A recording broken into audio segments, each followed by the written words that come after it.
Open Shortest Path First, more commonly known as OSPF, is a routing protocol used to carry your packets from one network to another. In this module, we will cover the basic configuration of OSPF in the network shown using a single area. OSPF carries with it a process identifier, which is only of local significance to the router, or the router interface. For this module, we will use the process ID of 100. OSPF uses the area ID to establish adjacencies. The routers must share the same area ID, otherwise there's going to be a mismatch and they will not form an adjacency and no network traffic will go across. The main thing to remember when assigning any routing protocol is that you only advertise or share network addresses that belong to your router. In other words, networks that are directly connected. In the network shown, I have already configured router 1 with all the necessary assignments for OSPF. We will be working on router 0. Router 0 will only advertise the networks for its two LANs, the 148.10.10.0 and 148.10.10.8, and the backbone, the 148.20.20.0 networks. To begin, we click on our PC, make sure we're on our terminal configuration. We're at the router prompt already. We must go config T, and then we tell it router OSPF and the process ID, which in this case we're going to use 100 for this example.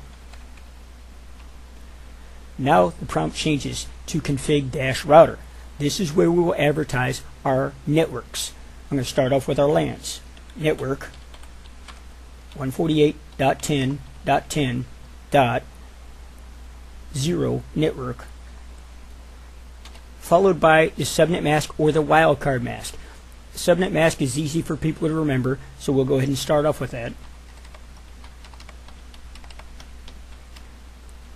Followed by the area 0, and you hit enter. Now the router will take that subnet mask and it will automatically convert it into something known as the wildcard mask.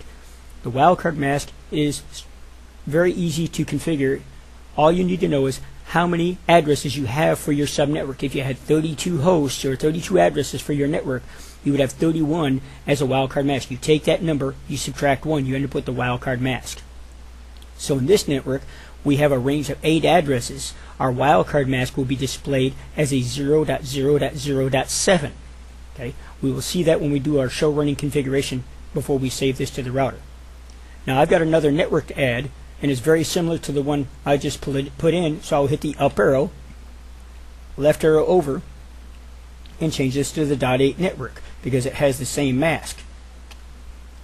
For the backbone network, I'm going to input the wildcard mask. So we go network 148.10, oops, pardon me, so 148.20.20.0 with the wildcard mask 0.0.0.3 followed by area 0. And as soon as I do this and hit enter, it's going to go out and start advertising these networks to the other router, and it's going to learn about the networks over there on router 1. We hit Control Z, we'll go show run. Notice there we got a OSPF5 adjacency status for process ID, and it learned about the backbone network. It learned about the .2 address, which is actually router 1's serial interface. And it changed from loading to full. Loading is done. It means it knows about it. So I did a show run.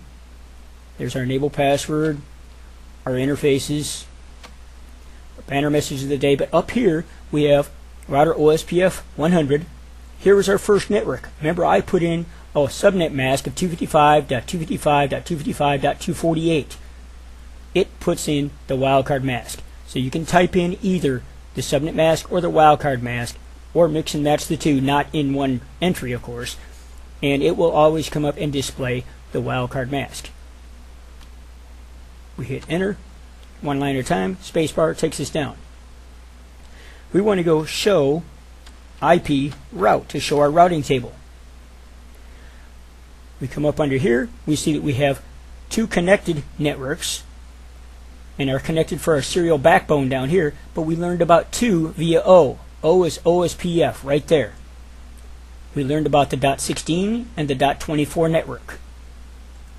So if I wanted to ping from this router or even from this PC, I could ping one of the PCs over there on one of those LANs. So I'll do it through the router first.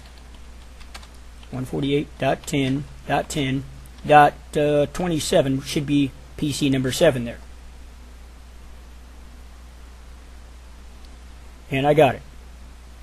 So now we're going to copy our running configuration to our startup configuration. Enter. We're going to close the terminal prompt, go to the command prompt from this PC, and ping that same PC to make sure we can go all the way across the network.